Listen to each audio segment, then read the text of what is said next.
खुश आमदीद। असद खान और अहमद खान आपस में चचाजाद भाई थे। इनके दरमियान जमीन की तकसीम पर तनाज़ो हुआ।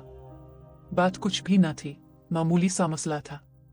खेतों के बीच हदबंदी की जो लकीर थी, असद का ख्याल था ये सही जगह पर नहीं है, जबकि अहमद खान और उसके भाई कहते थे ये दुरुस्त जगह पर है। एक रात असद खान ने अपने साथियों के हमरा इस हदबंदी को तब्दील कर दिया। इस पर अहमद खान के छोटे भाई जाहिद खान ने मुश्तइल होकर हवाई फायरिंग शुरू कर दी। बस फिर किया था, सभी घरों से बंदूकें निकल आए। ये एक ही कबीले के फर्जंद थे, लेकिन दिलों में दूरियां और रिश्तों में दरारें पड़ चुकी थी।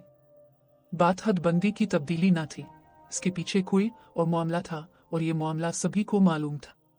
दरअसल कुछ अरसा कबल असद खान के भाई अवैस खान ने जाहिद की साली सारा को जबरदस्ती उठा लिया था और किसी खुफिया मकाम पर छुपा दिया था।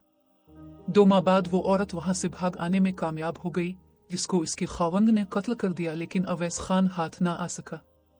इसका पता असद खान को मालूम था, मगर वो किसी को नहीं बताता था।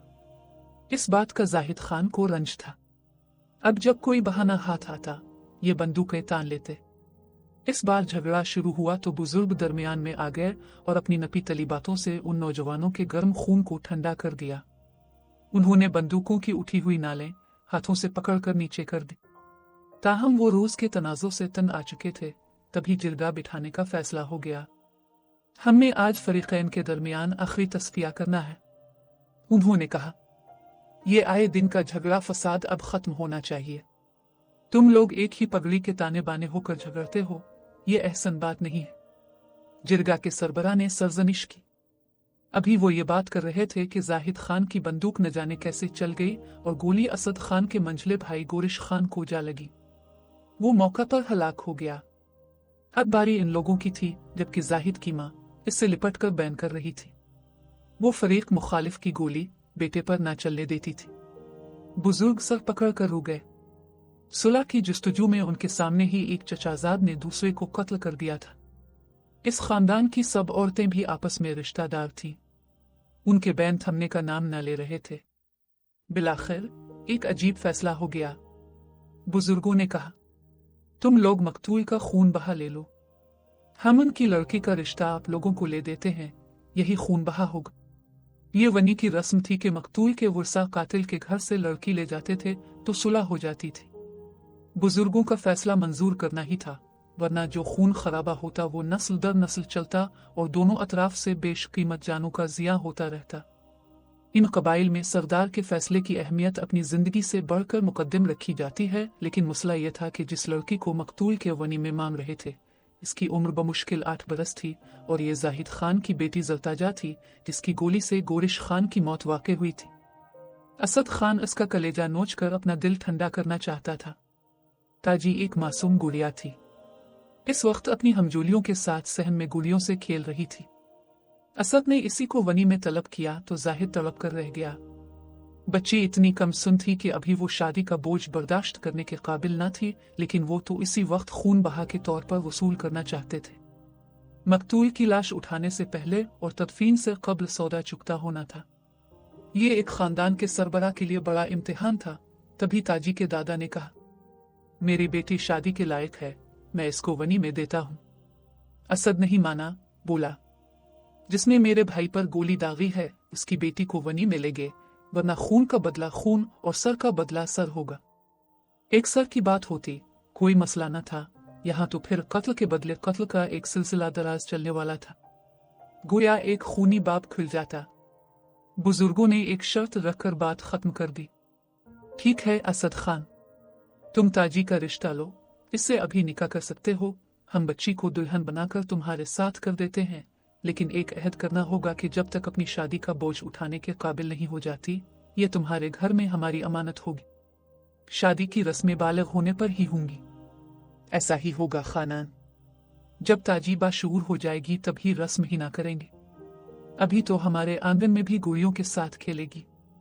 इसकी गुड़ियां साथ कर देना। असद के बाप ने कौल दे दिया। ताजी इन मामलात से बेखबर अपनी दोस्त बच्चियों के हमरा खेतों में खेल रही थी। चचा ने इसे जा पकड़ा और माँ ने जल्दी जल्दी नहलाकर नए कपड़े पहना दिए। चांदी का जेवर भी पहनाया। बालों की मीठियां बनाए, सिंघार करके दुल्हन को आखिरी बार चूमा और गुड़ियों की पिटारी इसके हाथ में थमा दी। ये भी ले जा, तेरी गुड़ियां हैं, उनसे खेलना। गुलसा ने इसका निकाह असद खान से कर दिया, जो 40 बरस का मर्द था। फिर वो लोग गुरिश खान की लाश और ताजी को साथ ले गए। जब वो ताजी को ले जा रहे थे, इस वक्त माँ और फूफियां बैन कर रही थी, जबकि मर्द शुक्राना अदा कर रहे थे कि एक बच्ची की कुर्बानी देकर कितने जवानों को मकतूल होने से बचा लिया था। इस फैसले पर सभी आसूदा खातिर थे, सिवाय जाहिद खान के, जो अपने हुजरे में अफसुर्दा बैठा किसी अनदेखी आग में झुलस रहा था। कबायली अमूमन कौल के समझे होते हैं। यकीन किया जाता है कि ये ज़बान देकर नहीं फिरते। तभी रवायत के मुताबिक असद खान और उसके बाप के कौल पर भरोसा कर लिया गया। ताजी के वर्सा ये सोच भी ना सकते थे कि असद खान की नीयत में फतूर होगा। महज बदले की खातिर गुड़िया सी बच्ची से निकाह किया होगा, वरना वो भी इस मासूम को उनके हवाले ना करते। तमाम उम्र लड़ते रहने को तरजीह देते, खा इस लड़ाई में खानदान के सारे मर्द क्यों नाकाम आ जाते। मगर मुनाफिक मेविश खान, उसने अपने वादे का पास न रखा। उसने तो अपने भाई के कातिल का जिगर पारा पारा करने की कसम खाई थी। वो जब नन्ही दुल्हन को ले गया तो उसे अमानत न समझा। इस मासूम गुड़िया के तो खेलने के दिन थे। वो शब अरूसी के मानी किया जानती थी। अचानक जिंदगी का भयानक रूप देखा तो मिट्टी के खिलौने की मानंद टूट गई और उसकी गर्दन एक जानिब को ढलक गई। ताजी की लाश को अगले रोज वुरसा ले गए। ये गोया एक तमाचा था, एक चोट थी जाहिद खान के दिल पर। उनकी जानिब से ऐलान जंग था। फिर तो ऐसी जंग शुरू हुई कि जो 40 बरस तक जारी रही। खून की ये आंधी थमने का नाम न लेती थी, यहां तक कि को सुलेमान के सियाह पत्थर भी सुर्ख हो गए। इस खूनी जंग में सारे जवान काम आ गए, बस एक बूढ़ा बाकी बच गया।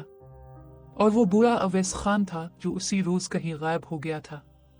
वो इटली चला गया, जहां जाली दस्तावेज पर सरहद उबूर करने की वजह से इसको लंबी कैद काटनी पड़ी। वो बूढ़ा होकर वतन वापस आया तो इस वक्त तक इसको तलाश करने वाले दूसरे जहान सुधार चुके थे। नाजरीन, आज के लिए बस यहीं तक। दुआओं में याद रखिए। अल्लाह हाफिज।